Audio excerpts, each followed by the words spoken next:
Good evening, everyone. Let's begin with our lecture 1, which will be of living world. I'm really sorry for not being regular from Monday. There were some network issues, and I'm hoping they're sorted now. So, yeah, let's begin. So, as you know, I've mentioned my sequence, the sequence in which I'll be teaching you all the chapters in the introduction video. If you have not yet watched it, I would request you to please watch it, and you can watch it after the 15 minutes timeline. You will see the sequence जिसमें I'll be teaching the chapters. हम लोग सबसे पहले living world पढ़ेंगे, इसके बाद we'll be studying biological classification.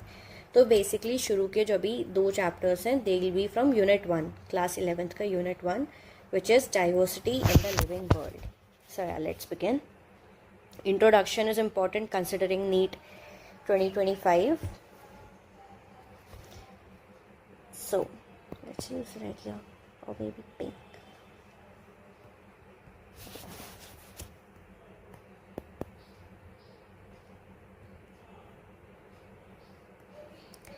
Biology is the science of life forms and living processes. Biology जो अभी हम पढ़ रहे हैं ये एक साइंस की ब्रांच है. जैसे साइंस में we have physics, we have chemistry, we have biology के भी अलग अलग टाइप्स हैं कि we are studying specifically biotech और we are studying specifically life sciences. Botany पढ़ रहे हैं, जूलॉजी पढ़ रहे हैं. तो biology is basically a branch of science जिसमें हम life forms and living processes के बारे में बात करते हैं. लाइफ फॉर्म्स हमारे एनिमल्स भी होते हैं, प्लांट्स भी होते हैं. लाइफ फॉर्म्स आर बेसिकली जिनमें लाइफ होती है. लिविंग वर्ल्ड में जो चैप्टर है we'll basically learn the difference between living and non living. हम लिविंग किसको बोलते हैं और नॉन लिविंग किसको बोलते हैं. Life forms refers to living beings. जो बच्चे ड्रॉपर्स होंगे उनको आइडिया होगा हम लिविंग किन को कंसिडर करते हैं. हमने जो 5 किंगडम पढ़े हैं R.H. विट्टेकर के, उनको हम बेसिकली लिविंग कंसिडर करते हैं. 5 किंगडम्स R.H. विट्टेकर.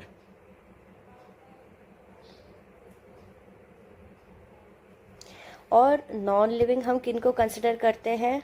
वायरसेस को, वायरॉइड्स को, प्रायॉन्स को, लाइकन्स का. अब आप पूछेंगे लाइकन्स का आई थिंक आपको एक बार देखना चाहिए. Lichens are not considered non living. ये हम जब बायोलॉजिकल क्लासिफिकेशन पढ़ेंगे तब मैं आपको समझाऊंगी ये. But this is important. आपको अगर कभी भी पूछा जाए कि लाइकन्स नॉन लिविंग है या नहीं तो आपका आंसर होना चाहिए वो लिविंग होते हैं. कि लाइकन के जो कंपोनेंट्स होते हैं fungi and algae, fungi mycobiont and algae phycobiont, दोनों लिविंग जो है वो हमारे कैसे भी नॉन लिविंग तो नहीं हो सकते, राइट. बट इनको हम कंसिडर करते हैं non living.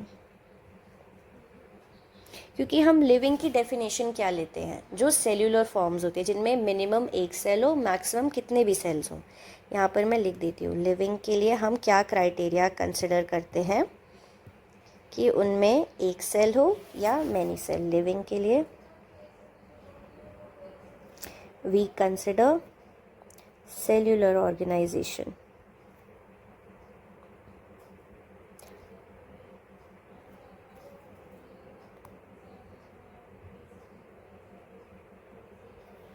Right.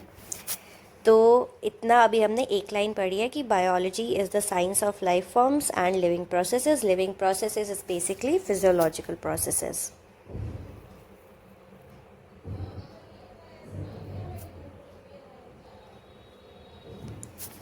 Living forms या फिर लाइफ फॉर्म्स या लिविंग बींग्स जो हैं इसमें बेसिकली हम कंसिडर करते हैं 5 किंगडम जो R.H. विट्टेकर ने हमें दिए थे ईयर 1969 में.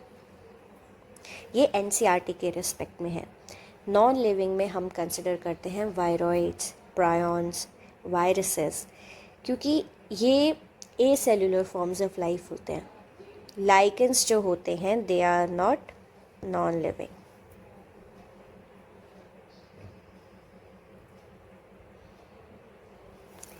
इसके बाद we'll read the second line जो है द लिविंग वर्ल्ड, मैं ये मार्क कर लेती हूँ, the living world comprises an amazing diversity of living organisms। तो यहाँ पर ये लोग बेसिकली बायोडाइवर्सिटी की बात कर रहे हैं। Amazing diversity of living organisms क्या होता है? बायोडाइवर्सिटी, बायोडाइवर्सिटी का जैसे मैं आपको लिख कर दिखाती हूँ, डाइवर्सिटी ऑफ लिविंग ऑर्गेनिजम्स, जिसमें बायोडाइवर्सिटी टर्म आती है। Bio means living, diversity means variety।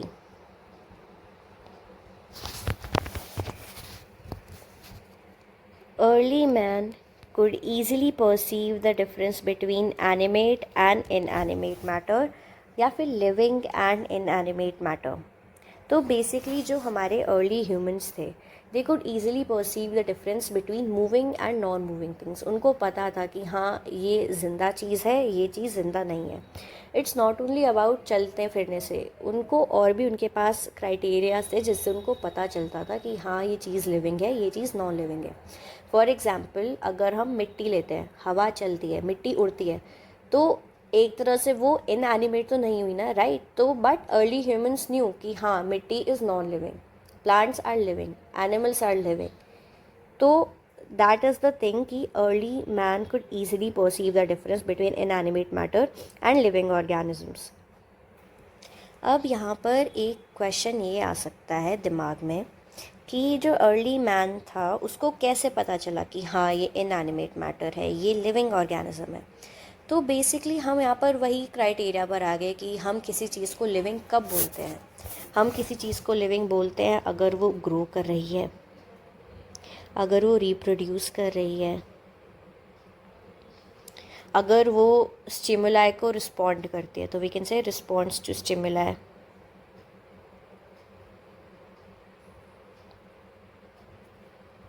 तो ये सब फैक्टर्स की वजह से जो अर्ली ह्यूमंस थे दे कुड ईजीली डिफाइन क्या लिविंग है और क्या नॉन लिविंग है। और इसी रीज़न की वजह से early man define some of the inanimate matter जैसे wind, sea, fire etcetera and some among the animals and plants. तो इसमें यही है कि since they could differentiate between living and non living, तो they could also basically categorize things into these two different categories. जैसे उन्होंने बोला कि हवा, विंड, ये इनएनिमेट में आएगी।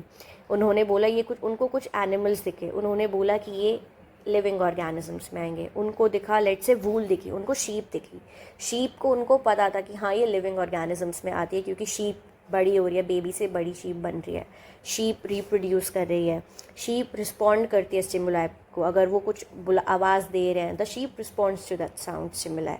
बट उनकी बॉडी पर जो वूल है वो ग्रो तो कर रही है बट वो रिप्रोड्यूस नहीं कर रही है, वो कोई स्टिमुलाई को रिस्पॉन्ड नहीं कर रही है। तो दे न्यू कि हाँ शीप के जो बाल हैं, वूल है, वो हमारा नॉन लिविंग कैटेगरी में आएगा, राइट? तो यहाँ अभी तक इन्होंने यही बोला है कि बायोलॉजी लिविंग प्रोसेसेस और लिविंग फॉर्म्स के बारे में है। उनकी जो लिविंग ऑर्गेनिजम्स है उनकी बॉडी में क्या होता है, सबसे पहले हम ये डिफ़ाइन करेंगे क्या लिविंग है, क्या नॉन लिविंग है। लिविंग डिफ़ाइन करने के बाद वील स्टडी उनकी बॉडी में ऐसी क्या चीज़ें होती हैं, क्या प्रोसेसेस होते हैं जिनकी वजह से वो लिविंग बन पाते हैं, और जो नॉन लिविंग ऑर्गेनिजम्स हैं उनमें वो चीज़ें एब्सेंट होती हैं, right?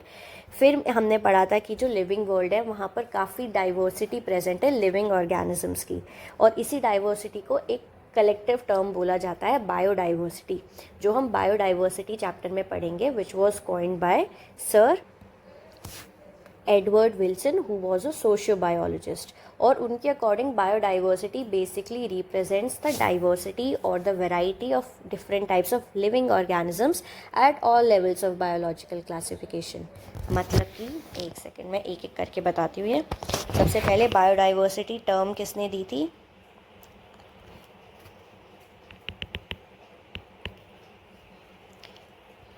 Socio biologist Edward Wilson to indicate diversity at all levels of, यहाँ पर ये सही है, I can just can mark this, all levels of biological classification. All levels of biological classification यानी कि species, kingdom, phylum, class, order, family, genus, species, सब species, variety, tribes, सब varieties भी होते हैं ना, तो या उनके अकॉर्डिंग बायोडाइवर्सिटी ये था. फिर भी स्टडीड की जो अर्ली मैन था, अर्ली ह्यूमंस थे, they could easily differentiate between living and non living content. For example they knew कि विंड, फायर, सी ये नॉन लिविंग इनएनिमेट मैटर में आएंगे, और कुछ उनको एनिमल्स और प्लांट्स का पता था कि ये लिविंग में आएंगे.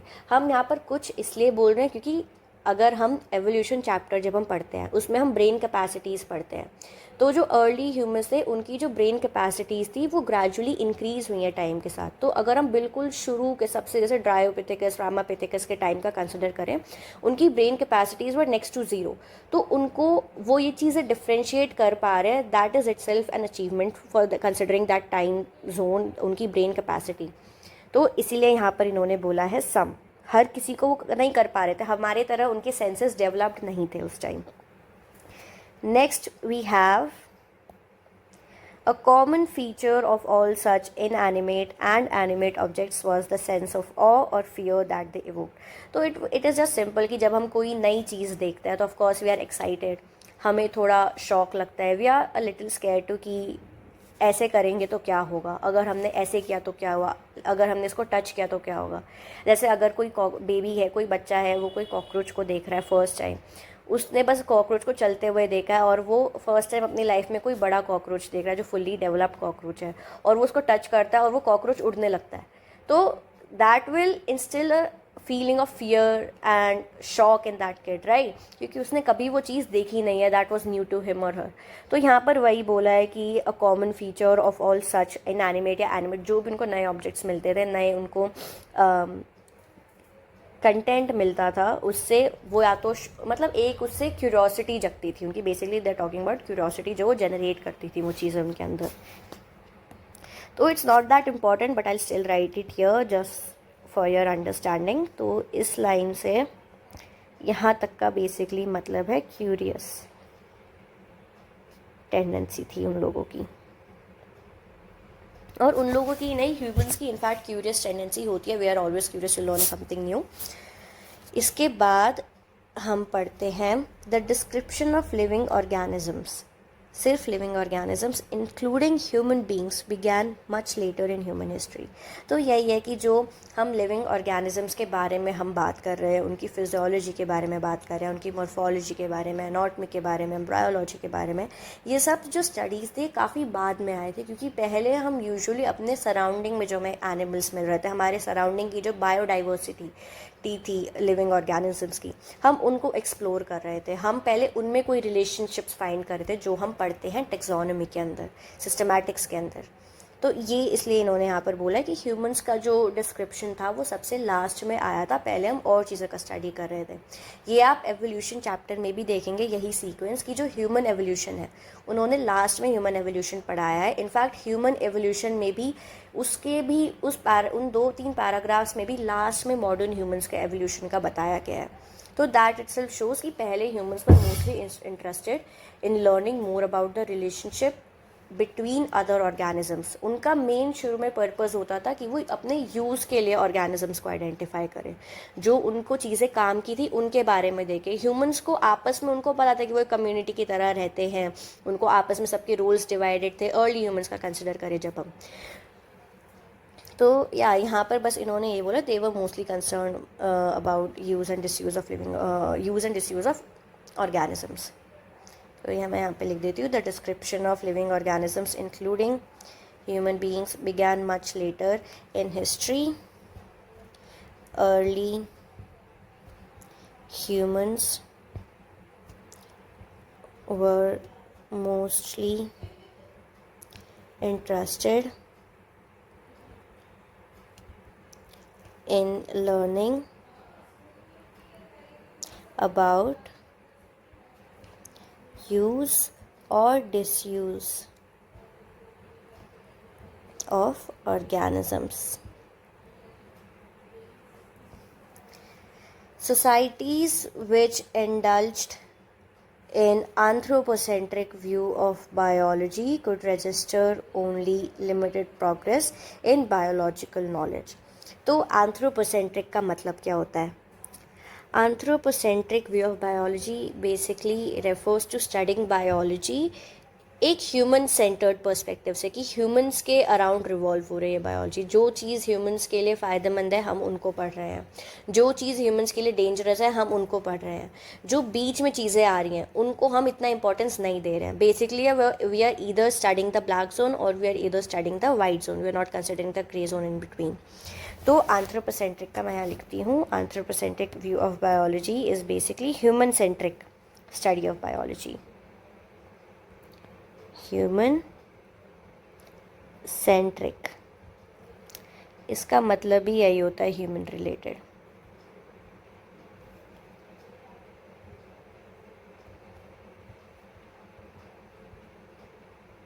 तो of course this is true कि अगर आप ब्लैक और वाइट जोन में रहेंगे तो ऑफ कोर्स आप ग्रे जोन के बारे में कभी जान ही नहीं पाएंगे. अगर आप सिर्फ एक 10 मीटर के रेडियस के एरिया को स्टडी करेंगे तो आप अगर आप उससे बाहर निकलेंगे ही नहीं तो you'll never know कि बाहर क्या चल रहा है. तो यहाँ पर बस वही बोला गया कि जो साइंटिफिक सोसाइटीज़ थी, जो रिसर्च सोसाइटीज़ थी which were indulged in studying biology from the perspective of human welfare, वो सिर्फ एक लिमिटेड प्रोग्रेस ही रजिस्टर कर पाई हमारे बायोलॉजिकल नॉलेज में. They could not basically study everything which is not possible even till now, but basically जितना वो सीख सकते थे उतना वो रजिस्टर नहीं कर पाया उस time. Next we have systematic and monumental description of life forms brought in out of necessity, detailed systems of identification, nomenclature and classification. तो यहाँ पर देखिए systematic and monumental description. Systematic is step by step, monumental is basically related to morphology. तो यहाँ पर मैं इसको break करके पढ़ाती हूँ आपको. Systematic is step by step, monumental is part by part,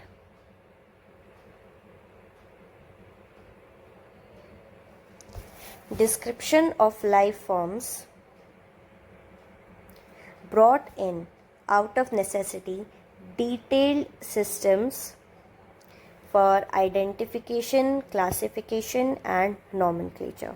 This is very important. यहाँ पर ये लोग basically क्लासिकल टेक्सोनॉमी की बात कर रहे हैं, क्योंकि ये सारे जो क्राइटेरियाज हैं क्लासिकल टेक्सोनॉमी में आते हैं. ऑफ कोर्स पहले जो पुरानी थी उसको हम क्लासिकल टेक्सोनॉमी ही बोलते हैं. Classical taxonomy. तो यहाँ ये लाइन इज़ इम्पॉर्टेंट.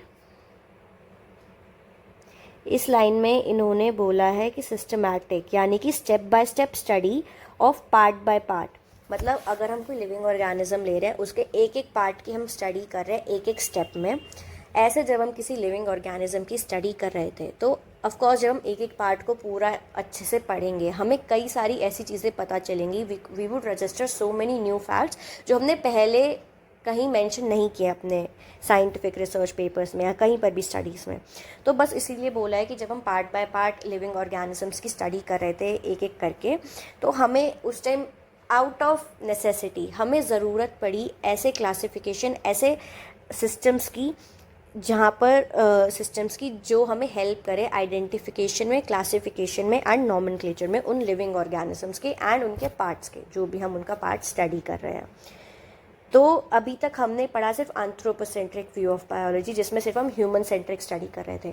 जब हमने इस जोन से बाहर निकलकर हमने हर तरह के बेसिकली हमारे पास कोई क्लियर कट आइडिया नहीं था हमें किसको सेंटर में रख के स्टडी करना चाहिए. हमने रैंडमली जब ऐसे स्टडी करना स्टार्ट किया, किसी ने किसी चीज़ पर फोकस किया, किसी साइंटिस्ट ने किसी चीज़ पर फोकस किया, और हमने अपने स्टडी करने के मेथड्स को थोड़ा मॉडिफाई किया कि हम पार्ट बाय पार्ट पढ़ रहे हैं और स्टेप बाय स्टेप पढ़ रहे हैं लिविंग ऑर्गेनिजम्स को। तो हमें ऐसे सिस्टम्स की ज़रूरत पड़ी उस टाइम जो हमें आइडेंटिफिकेशन में हेल्प कर पाए, जो हमें क्लासीफाई करने में उन ऑर्गेनिजम्स को हेल्प कर पाए और उनको नेमिंग करने में हेल्प कर पाए। क्योंकि दुनिया भर में साइंटिस्ट अपने अपने लैब्स में अलग अलग ऑर्गेनिजम्स की स्टडी कर रहे थे। ऑफकोर्स ऐसे कुछ साइंटिस्ट होंगे जो उन ऑर्गेनिजम्स की स्टडी कर रहे थे जिनके कोई फीचर्स सिमिलर होंगे, कुछ होंगे जिनके कुछ फीचर्स ऐसे हैं जो आज तक किसी ऑर्गेनिज्म में स्टडी ही नहीं किए गए हैं। क्या पता कुछ 2-3 साइंटिस्ट एक ही जानवर की या फिर एक ही प्लांट की स्टडी कर रहे थे और सिंस वो इतना दूर रहते तो उनको पता ही नहीं है कि वो एक्चुअली एक ही प्लांट की स्टडी कर रहे हैं। एंड नेमिंग की ज़रूरत इसलिए कि लेट से अगर कोई इंडिया में साइंटिस्ट स्टडी कर रहे हैं प्लांट को, एक अगर कोई यूरोप में स्टडी कर रहे हैं प्लांट को, उनके local names would have been different. तो even if they had made research papers, उसमें उस ऑर्गेनिज्म का नाम ही डिफरेंट होगा and no one would know कि वो एक्चुअली सेम ही ऑर्गेनिज्म की स्टडी करके बैठे हैं एंड तक। तो that is what is mentioned in these 2-3 lines. इसके बाद इन्होंने बोला है the biggest spin off such studies was the recognition of the sharing of similarities among living organisms both horizontally and vertically। तो ये वही है जो मैंने अभी आपको बताया था कि जब ऐसे अलग अलग ऑर्गेनिजम्स को हम स्टडी कर रहे थे, स्टेप बाय स्टेप स्टडी कर रहे थे, पार्ट बाय पार्ट स्टडी कर रहे थे, तो जो सबसे बड़ा इसमें जो एक स्पिन ऑफ, सबसे बड़ा जो इसमें एक टर्निंग पॉइंट आया, जो बेसिकली मतलब एक हाईलाइटेड पॉइंट था इसमें, वो ये था कि जो ऑर्गेनिजम्स थे वो सिमिलैरिटी शेयर कर रहे थे horizontally and vertically. Horizontally is basically जब हम वो सेम इवोल्यूशनरी पीरियड में हो, जैसे सेम एपोच में हो या सेम एरा में हो, सेम टाइम पीरियड में हो, सेम टाइम जोन में वो ऑर्गेनिजम्स हैं। वर्टिकली इज़ बेसिकली उनके एंसेस्टर्स के साथ, अपने पूर्वजों के साथ, दूसरे टाइम जोन्स वाले ऑर्गेनिजम्स के साथ, दूसरे एराज के ऑर्गेनिजम्स के साथ। तो यही चीज़ अगर आपने एवोल्यूशन पढ़ा होगा, वहाँ पर डार्विन ने बोला था कि living organism share similarities not only among themselves but also among organisms which had lived on earth और which had lived earlier than those organisms, right. जहाँ पर हमने बेसिकली फॉसिल एविडेंसेस का भी मेंशन किया था, पैलेंटोलॉजिकल एविडेंसेस का। तो यहाँ पर मैं आपको मेंशन कर देती हूँ the big, and this line is important definitely. The biggest spin-off of such studies is the recognition of sharing of similarities among themselves or among living organisms both horizontally and vertically. Horizontally is basically organisms in same time zone. यहाँ पर basically ancestors, different time zones. और यही चीज़ हमें बाद में पता चला था, डार्विन ने दी थी।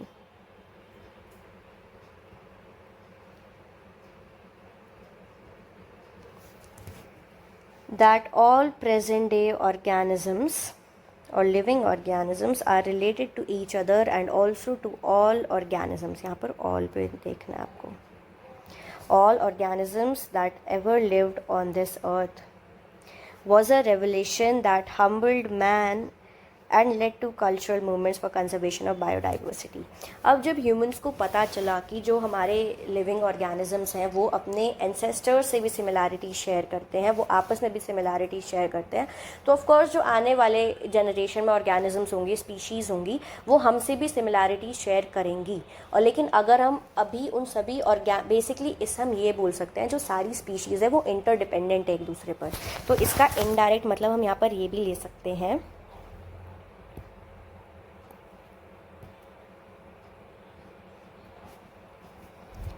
indirectly all living species are dependent on each other। तो when humans realized कि हाँ सारी species एक दूसरे पर डिपेंड करती हैं, we require the existence of other species for our sustenance, तब ह्यूमंस को लगा कि हाँ we need to conserve organisms, we need to conserve our biodiversity, we need to conserve our resources. तो तब हमारे जो मूवमेंट्स थे वो सब आए, जो हम अगेन बायोडाइवर्सिटी चैप्टर में पढ़ेंगे। जैसे रियो डी जनेरो कन्वेंशन हुआ था, जोहानिसबर्ग में कन्वेंशन हुआ था, वो हम चैप्टर के एंड में पढ़ेंगे बायोडाइवर्सिटी में। यहाँ पर नहीं तो मैं एक बार लिख देती हूँ अगर आपको पढ़ना है तो। Refer to last paragraph of biodiversity chapter।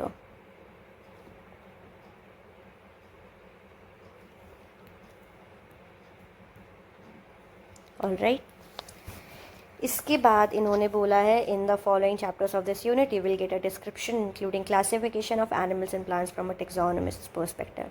तो टेक्सोनमिस्ट कौन होते हैं? जो टेक्सोनमी करते हैं। फिर भी I will write here, a taxonomist is a person who is involved in studying and performing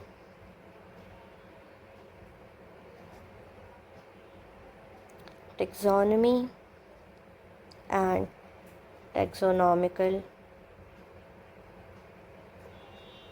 classification. Right, तो अभी हमने इंट्रोडक्शन को अच्छे से पढ़ लिया है यहाँ तक, and now we'll shift to the next page, जहाँ पर हम साइंटिस्ट के बारे में पढ़ेंगे। एंड हमारे साइंटिस्ट हैं अर्नस्ट मेयर। अर्नस्ट मेयर के नाम की आप लोग स्पेलिंग भी याद कर लीजिएगा कि कई बच्चे इसको अर्नेस्ट मेयर या MEYOR ऐसे याद करके चले जाते हैं, बट जस्ट नो यहाँ पर एंड यहाँ पर कोई भी वावल्स नहीं है हमारे, बस शुरू में है E और A, बस ये 2 वावल्स हैं हमारे नेम में। इसके बाद ये पूरे जो पैराग्राफ है आपको ये पूरा पढ़ने की ज़रूरत नहीं है, इसमें कुछ स्पेसिफिक चीज़ें हैं जो आपको पढ़नी है, जो कि सबसे पहले है he was called the Darwin of the 20th century। He was among 100 greatest scientists of all time। इसके बाद इनको Alexander Agassiz professor of zoology emeritus का टाइटल दिया गया था। इसके बाद इनका जो रिसर्च के एरियाज़ थे उसमें वी हैव ऑर्निथोलॉजी, बर्ड्स का स्टडी, टेक्सोनॉमी। जो मैं हाईलाइट कर रही हूँ वो ज़्यादा इंपॉर्टेंट है क्योंकि वो चैप्टर से रिलेटेड है। बाकी जो मैं अंडरलाइन कर रही हूँ वो आप बस एक बार पढ़ लीजिएगा, आंखों से निकालना है। Zoo geography is basically what Alexander von Humboldt did। यहाँ पर मैं एक बार मेंशन कर देती हूँ। आप जब बायोडाइवर्सिटी चैप्टर पढ़ेंगे वहाँ पर आप पढ़ेंगे species area relationship. Species area relationship, जहाँ पर आता है S =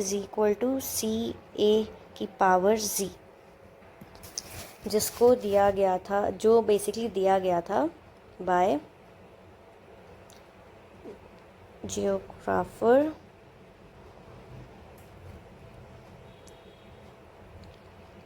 अलेक्जेंडर वॉन हम्बोल्ट ने। तो जो जू जियोग्राफी है वो भी इसी से रिलेटेड एक फील्ड होता है। इसमें बस हम एनिमल्स जो होते हैं, जूलॉजी, राइट, तो एनिमल्स का हम जोग्राफिकल डिस्ट्रीब्यूशन वगैरह ये सब स्टडी किया जाता है। ऑफ कोर्स इतना छोटा सा एरिया नहीं होता, वास्ट एरिया होता है। ये बस मैंने आपको सिंपल डेफिनेशन के लिए दिया है। फिर इन्होंने जो स्टडी करी थी एवोल्यूशन में, सिस्टमैटिक्स में, इन्होंने evolution and systematic taxonomy and systematics दोनों में इन्होंने स्टडी करी है। Systematics is basically taxonomy plus phylogeny। इसके बाद he started history and philosophy of biology। history and philosophy of biology। इसके बाद जो important line आती है वो है he almost single-handedly made the origin of species diversity as the central question of evolutionary biology। तो जो अर्नस्ट मेयर थे उन्होंने origin of species diversity, species में जो डाइवर्सिटी है वो कहाँ से ओरिजिनेट होती है, इसको अकेले को एक क्वेश्चन बनाती। बेसिकली इस क्वेश्चन से इन्होंने पूरी एवोल्यूशनरी बायोलॉजी जो हम पढ़ते हैं उसको शुरू किया। जैसे हर चीज़ को शुरू करने के लिए एक हमारे पास क्वेश्चन होता है कि अगर लेट से मुझे नीट के लिए प्रिपेयर करना है तो मेरे पास क्या सवाल, किस चीज़ से मैं शुरू करूँगी। कि लेट से मुझसे किसी ने पूछा कि तुम्हें लाइफ में क्या बनना है, मैंने बोला डॉक्टर, वहाँ से मेरी नीट की जर्नी शुरू होगी। हर चीज़ जो शुरू होती है वो एक सवाल से होती है और उसका जवाब देने के लिए वो जर्नी चलती रहती है हमारी। तो सिमिलरली जो एवोल्यूशनरी बायोलॉजी थी, जो पूरी स्टोरी थी, उसका जो सेंट्रल क्वेश्चन था, उसका जो हार्ट था, वो था ओरिजिन ऑफ स्पीशीज़ डाइवर्सिटी। और ये जो पूरा एरिया था एवोल्यूशनरी बायोलॉजी, पूरा जो ये डेवलप किया वो अर्नस्ट मेयर ने किया इस सिंगल टॉपिक पे कि स्पीशीज़ डाइवर्सिटी ओरिजिनेट कहाँ से हुई। जब हमने स्पीशीज़ के ओरिजिन का हमने पढ़ना शुरू किया, वहाँ से हमें पता चला कि बायोलॉजी में एवोल्यूशन कैसे हुआ, लिविंग ऑर्गेनिजम्स का, प्लांट्स का कैसे हुआ, एनिमल्स का कैसे हुआ, अलग अलग स्पीशीज़ का कैसे हुआ, माइक्रोब्स की जो स्पीशीज़ होती हैं, बैक्टीरियाज की स्पीशीज़ होती हैं, उनका कैसे हुआ। तो ये सब। इसके बाद he also pioneer the currently accepted, ये भी इंपॉर्टेंट लाइन है, he also pioneered the currently accepted definition of biological species। जो अभी करंटली हमारी बायोलॉजिकल स्पीशीज़ की डेफिनेशन है वो भी अर्नस्ट मेयर ने ही दी थी। बेसिकली इनके अकॉर्डिंग था स्पीशीज़ वो होती है, स्पीशीज़ में it comprises basically those organisms which can reproduce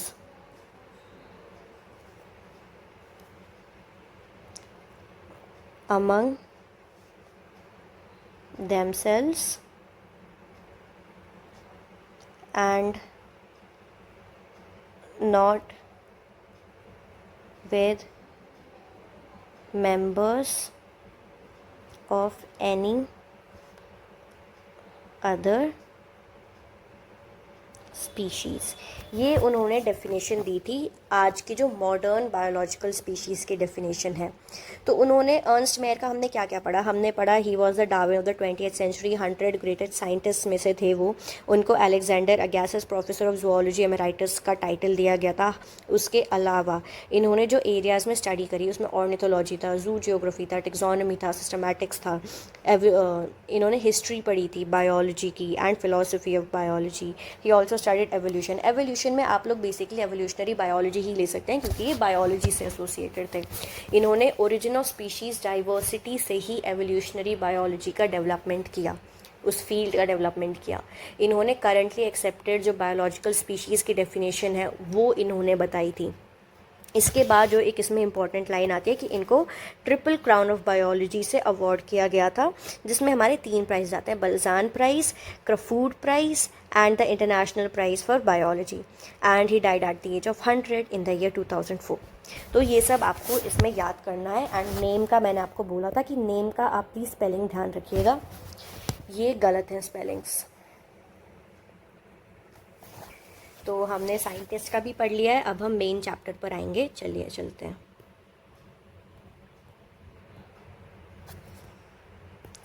before we start this chapter, इसमें हमें कुछ एक्स्ट्रा पढ़ना पड़ेगा जो कि बेसिकली होगा criterias for categorising organisms into living and non living.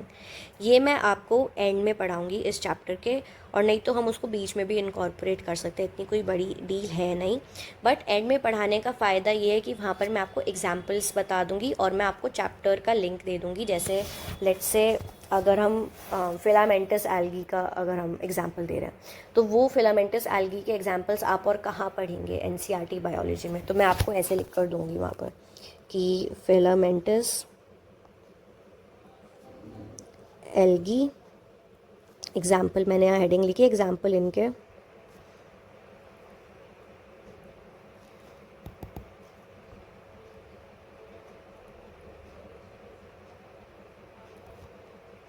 And यहाँ पर मैं लिख दूँगी एग्जांपल्स जैसे कि spirogyra, ulothrix, kelps, ectocarpus in plant kingdom chapter. तो ऐसे मैं आपको बोल दूँगी ताकि आपको यहाँ पर भी वो एग्जाम्पल्स रिवाइज हो जाए, एंड जब आप प्लांट किंगडम पढ़ेंगे तो वहाँ पर भी आपको रिवाइज हो जाए। तो ऐसे हम पढ़ेंगे। तो लेट्स स्टार्ट। यहाँ से अब हम हाइलाइटर्स को ज़्यादा यूज़ करेंगे rather than underlining the text. Underlining के लिए we just use one colour which will be black. So let's start. How wonderful is the living world. The wide range of living types is amazing. तो यहाँ पर wide range of living types is basically biodiversity, right? Wide range of living types.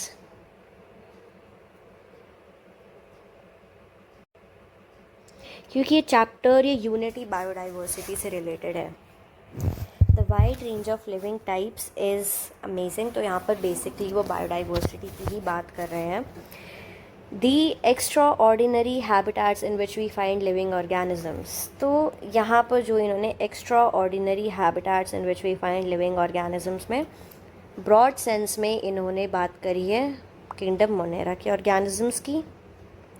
और अगर हम थोड़ा और detail में जाएंगे तो ये बात कर रहे हैं आर्कीबैक्टीरिया की। ठीक है।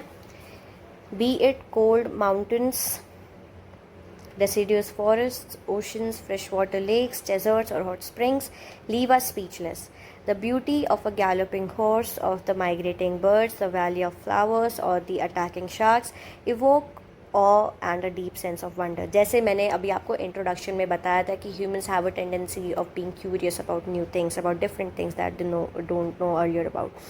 तो वही इन्होंने बोला है कि जब हम कोई ऐसी चीज़, बेसिकली जब भी हम आसपास हम ऑब्जर्वेंट बनते हैं, हम ऑब्जर्व करते हैं अपने आसपास, तो इवन द सिंपलेस्ट थिंग जो हम डेली भाग दौड़ में हम इग्नोर कर देते हैं, वो हमें एक्चुअली बहुत ज़्यादा थोड़ा मतलब अचंभित हो जाते हैं हम उसे देखकर। जैसे अगर हम बस में बैठे हैं और अगर हम बस बाहर देख रहे हैं, बाहर लोग चल रहे हैं, कार्स चल रही हैं, खेत आ रहे हैं, रास्ते में पेड़ आ रहे हैं, तो उनको देख देख कर ही हमारी बॉडी में एक सेंस ऑफ ऑ क्रिएट होगी। जैसे हम पेड़ पर देखेंगे एक नेस्ट है, चिड़िया उसमें खाना खिला रही है, तो अगर हम रैंडमली कहीं उस रोड पर चल रहे होते हैं, कहीं जा रहे होते हैं, वो चीज़ें यूजुअली हम स्किप कर जाती है हमारी ऑब्जर्वेशन पावर को। तो बस वही इन्होंने बताया कि जब हम देखते हैं चीज़ें, एक्चुअली जब हम ऑब्जर्व करते हैं, तो एवरीथिंग हैज़ द पावर और is potent enough to create a sense of awe among us. इसके बाद उन्होंने बोला है the ecological conflict and cooperation among members of population and among populations of community. तो यहाँ पर अगर देखा जाए तो यहाँ पर इन्होंने इकोलॉजी का एक थोड़ा हिंट सा डाल दिया है। Ecological conflict and cooperation, it is basically जो डिफरेंट इंटरेक्शंस होती हैं, इकोलॉजिकल इंटरेक्शंस। कन्फ्लिक्ट्स किस में होते हैं? प्रेडेशन में होते हैं, कॉम्पिटिशन में होते हैं, और हमारे अमेंसलिज्म में भी हम बोल सकते हैं एक तरह से कन्फ्लिक्ट होता है, क्योंकि एक को नुकसान तो हो ही रहा है। तो इकोलॉजिकल कन्फ्लिक्ट्स एंड कॉपरेशन, जैसे म्यूचुअलिज्म हो गया, कमेंसलिज्म हो गया, ये जो हमारे इकोलॉजिकल इंटरेक्शंस होते हैं among members of a population and among populations of a community. तो यहाँ पर इन्होंने एक तरह से इकोलॉजिकल लेवल्स की बात करी है, जो मैं अभी आपको एक बार लिख कर दिखाती हूँ। सबसे पहले यहाँ पर मैं पहले ये मेंशन कर दूँ, इकोलॉजिकल इंटरैक्शंस जो हम पढ़ते हैं। अब देखिए, सबसे पहले हमारे आते हैं atoms, molecules, compounds,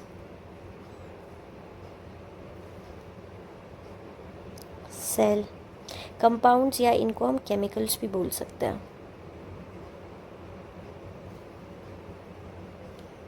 tissue, organ system, organism,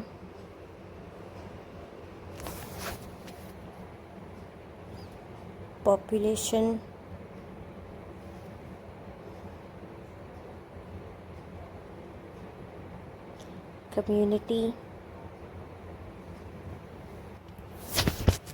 community के बाद यहाँ आता है हमारा इकोसिस्टम। इकोसिस्टम के बाद वी हैव बायोम, और बायोम के बाद हमारा आता है बायोस्फीयर।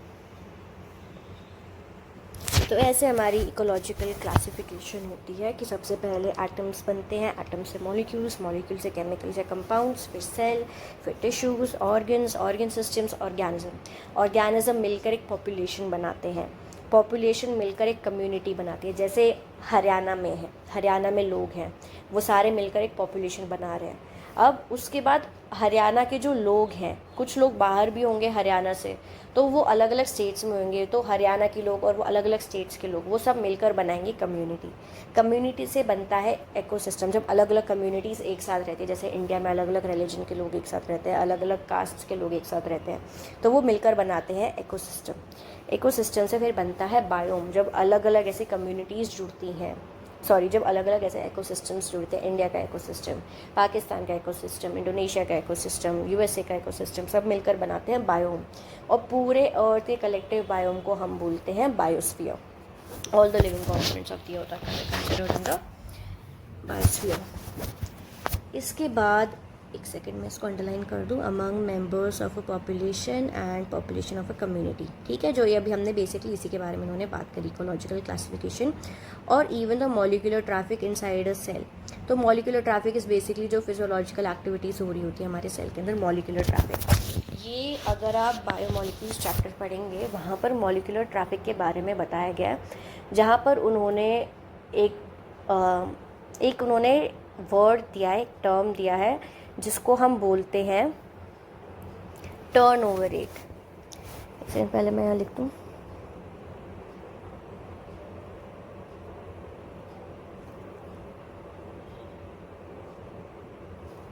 ये एक्स्ट्रा ही एनसीईआरटी से कट गया था, बट इसके बारे में आपको पता होना चाहिए।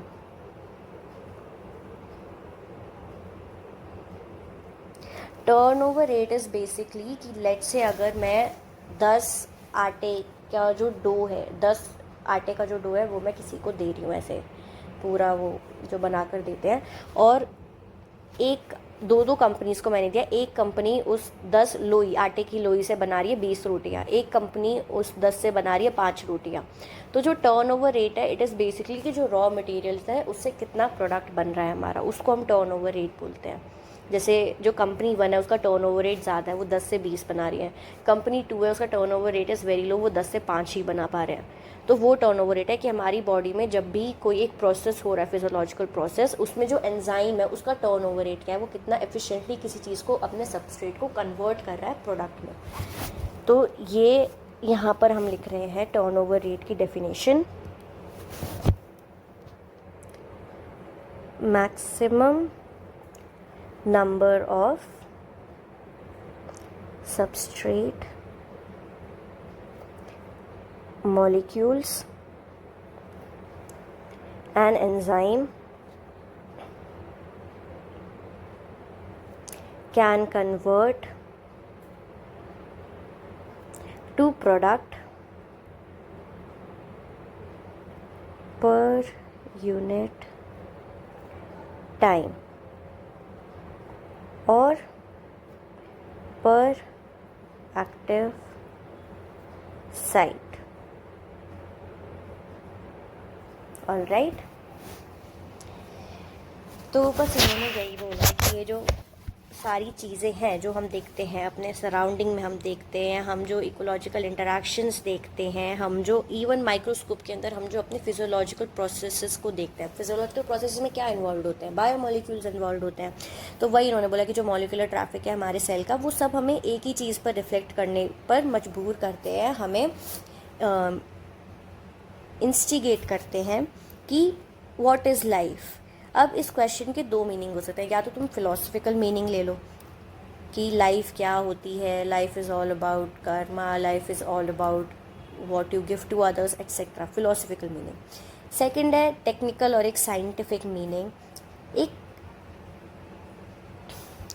साइंटिफिक मीनिंग, टेक्निकल मीनिंग कि लिविंग क्या है, लाइफ क्या है। लाइफ से आते हैं लिविंग। तो जो नॉन लिविंग है उनमें ऐसी क्या चीज़ें मिसिंग है कि वो नॉन लिविंग बने। जैसे हमने चैप्टर के इंट्रोडक्शन में बात करी थी कि जो अर्ली ह्यूमंस थे दे कुड ईजीली आइडेंटिफाई और differentiate between living and non living. तो अभी हम वही क्वेश्चन अपने आप से पूछ रहे हैं, क्योंकि उन्होंने तो कर लिया, हमें भी तो आना चाहिए डिफरेंस करना कि हम कैसे डिफ्रेंशिएट करते हैं कि कौन सी चीज़ लिविंग है, कौन सी चीज़ नॉन लिविंग है, नॉन लिविंग में क्या नहीं है, लिविंग में ऐसा क्या है। As scientist we of course shall not be answering the philosophical one, हम बस साइंटिफिक वाले पर ही फोकस करेंगे। तो आते हैं अब हम diversity in the living world 1.1 पे। If you look around, you will see a large variety of living organisms, be it potted plants, insects, birds, your pets or other animals and plants. तो वही normal, वही उन्होंने biodiversity की ही बात करा, इतनी diversity है लिविंग ऑर्गेनिजम्स की।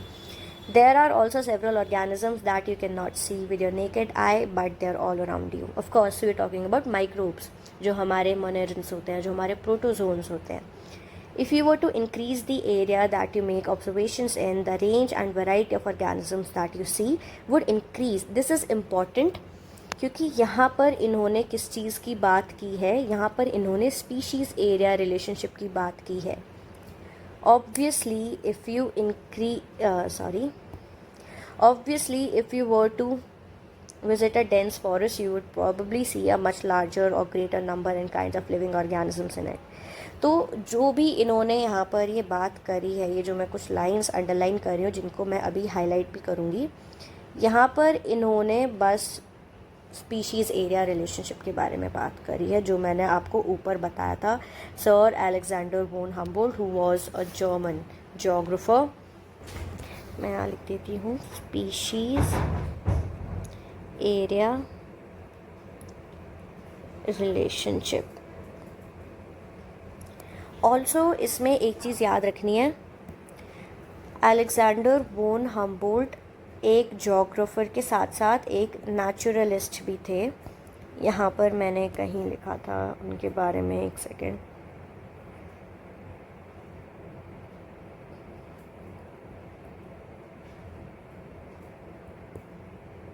ये रहा।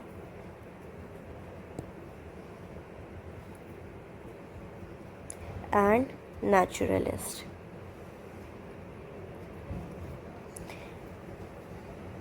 अगर आपको बस एक फैक्ट है, फैक्ट ऑफ द डे की तरह हम इसको लिख सकते हैं,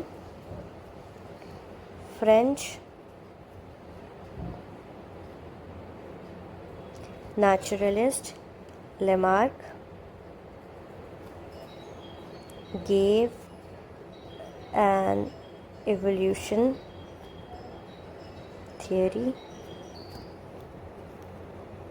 based on use and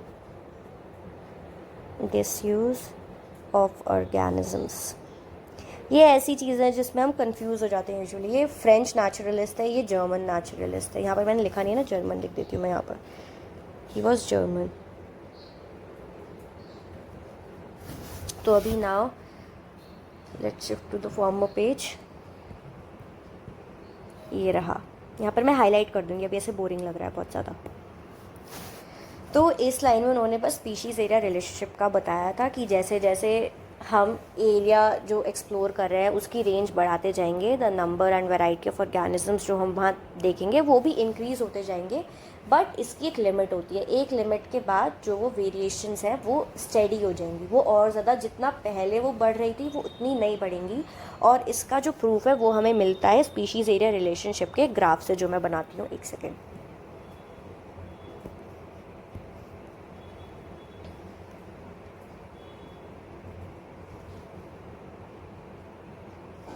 यहाँ पर हम लेते हैं एरिया, यहाँ हम लेते हैं स्पीशीज रिचनेस।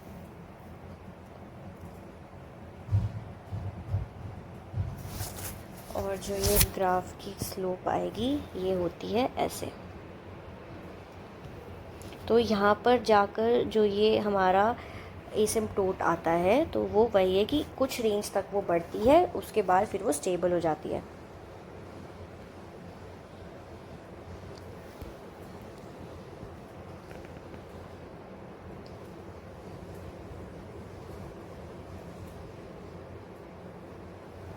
ठीक है,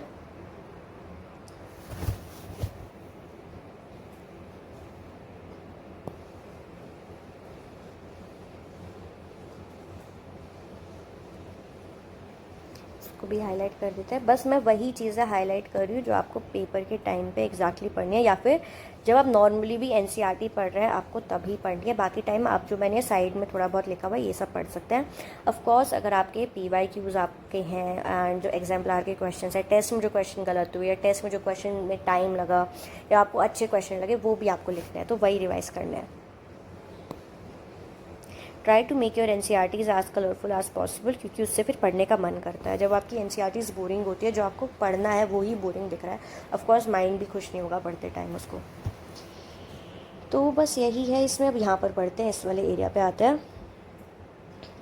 each different kind of plant, animal, organism that you see represents a species, जो हमने पढ़ा था। अब पेपर में कई बार क्वेश्चन आता है कि बताइए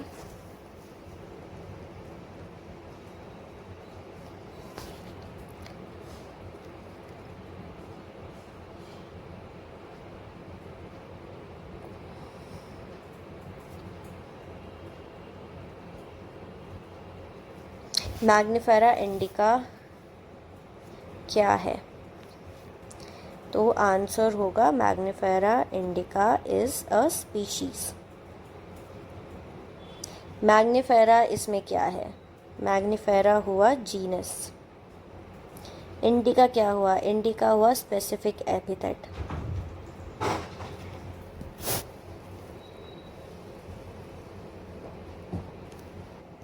इसके बाद हम अगले पे स्किप करते हैं।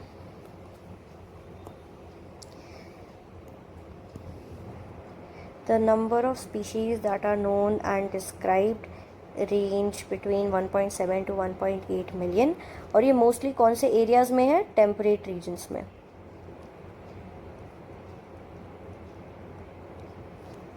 This refers to biodiversity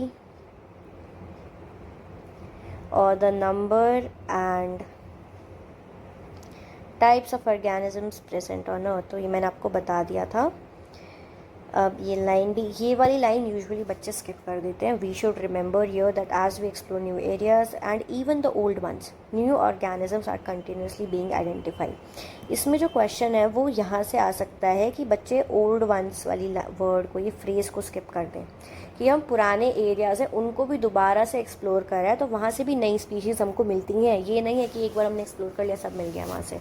तो इसमें बस ये इंपॉर्टेंट था इस लाइन में, कि इम्पॉर्टेंट लाइन है लेकिन उसमें ये ज़्यादा इंपॉर्टेंट है कि इवन ओल्ड वंस भी आपको याद रखना है। इसके बाद as stated earlier there are millions of plants and animals in the world. And कितने प्लांट्स एंड एनिमल्स हैं? ऑलमोस्ट हमारे 7 to 8 मिलियन। और ये किसने बताया था हमें? रॉबर्ट मे ने।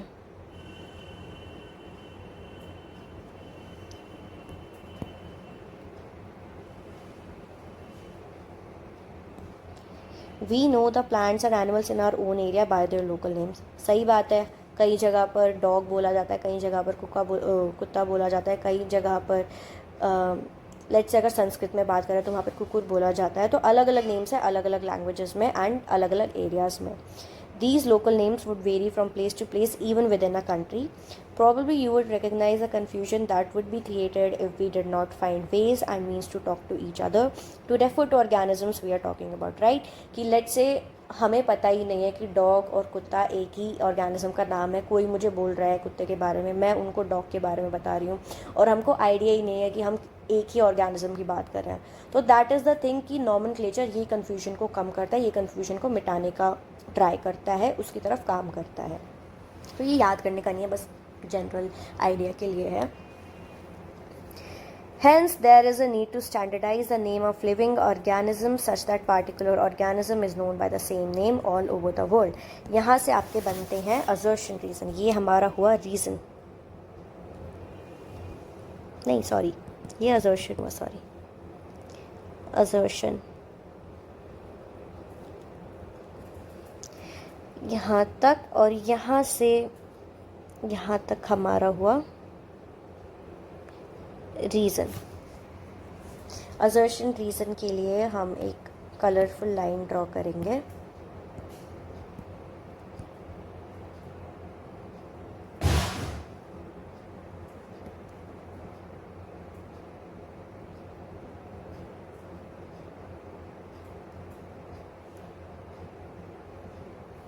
अब इस प्रोसेस का इन्होंने नाम दिया है, इस प्रोसेस को हम बोलते हैं नॉमेनक्लेचर.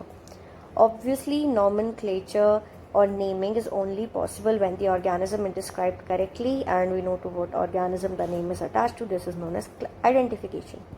तो अब आप ये देखिए, अगर आपको किसी चीज़ को नाम देना है तो सबसे पहले आपको जानना तो पड़ेगा आप किस चीज़ को नाम दे रहे हैं. लेट्स से अगर मेरे पास कोई आया, उन्होंने बोला कि मैंने एक ऐसा ऑर्गेनिज्म देखा है जो दिखता ऐसे है, बोलता ऐसे है, चलता ऐसे है, उसकी आवाज़ ऐसे है, उसकी टेल ऐसे दिखती है, उसके कान ऐसे दिखते हैं, तो पहले मुझे उसके कैरेक्टर्स पता चलेंगे.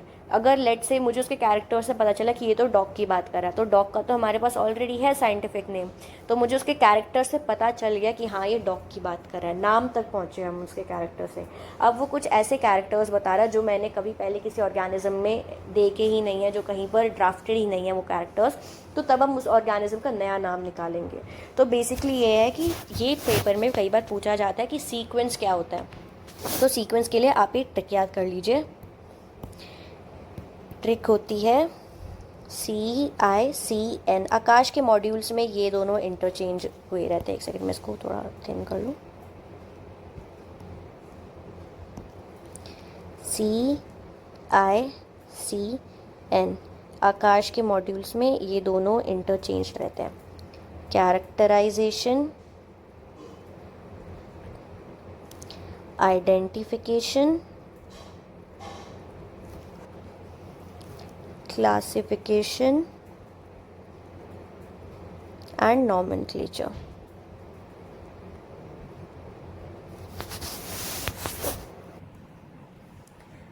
तो यहाँ पर बस यही बोला गया है कि जब हमें अगर किसी ऑर्गेनिज्म का नाम देना है उससे पहले हमें उसके कैरेक्टर्स के बारे में पता होना चाहिए, जिसको NCERT में आइडेंटिफिकेशन बोला गया है. तो ये रहा इसका, ये लाइन ऑफ कोर्स इंपॉर्टेंट है. तो इसमें सीक्वेंस याद करना इंपॉर्टेंट है कि आइडेंटिफिकेशन कम्स बिफोर नॉमेनक्लेचर. ये ज़्यादा इंपॉर्टेंट है कि यहाँ पर मैं लिख भी देती हूँ अलग से, that identification comes before nomenclature. इसके बाद we have, in order to facilitate the study, number of scientists have established procedures to assign a scientific name to each organism. तो नॉमेनक्लेचर के अंडर में जो साइंटिस्ट्स हैं, जो बेसिकली नॉमेनक्लेचर में ही involve होते हैं, उन्होंने कुछ प्रिंसिपल्स, कुछ क्राइटेरियाज, कुछ प्रोसीजर्स उन्होंने डेवलप किए हैं to assign the name to any organism. जैसे हम ऑर्गेनिक केमिस्ट्री में नॉमेनक्लेचर पढ़ते हैं कार्बन चेन के अकॉर्डिंग, प्रीफिक्स, सफिक्स वगैरह करके, ऐसे ही बायोलॉजिकल नॉमेनक्लेचर में भी ऐसे रूल्स डिवाइस किए गए हैं. तो ये जनरल स्टेटमेंट है, इसमें एज सच कुछ इंपॉर्टेंट है नहीं, बट इसको आप पढ़ सकते हैं ऐसे ही.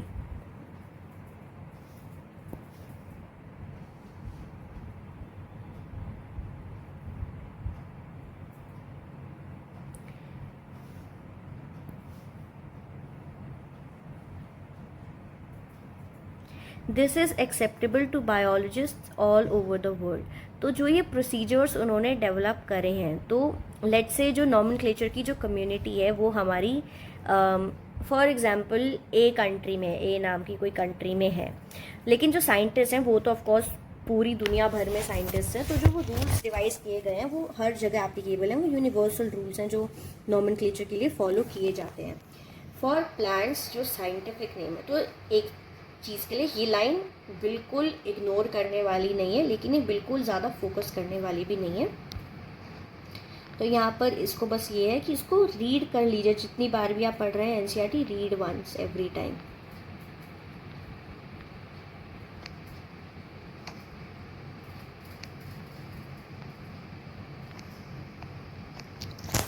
इसके बाद आते हैं इम्पॉर्टेंट एग्जाम्पल्स कि प्लांट्स के लिए जो साइंटिफिक नेम्स डिवाइस किए जाते हैं, जो अथॉरिटी रिस्पॉन्सिबल है और जो रूल्स और प्रिंसिपल्स और क्राइटेरियाज डेवलप करते हैं प्लांट नॉमेनक्लेचर के लिए, उसका नाम है international code for botanical nomenclature. यहाँ पर एक बार मेरे टेस्ट सीरीज में I remember for end of का क्वेश्चन आया था कि यहाँ पर फॉर होता है या ऑफ होता है. तो यहाँ पर फॉर होता है. सिमिलरली एनिमल्स के लिए जो कम्युनिटी है जूलॉजी बेसिकली, तो एनिमल टेक्सोनोमिस्ट ने डेवलप किया है international code of zoological nomenclature, यहाँ पर आएगा ऑफ।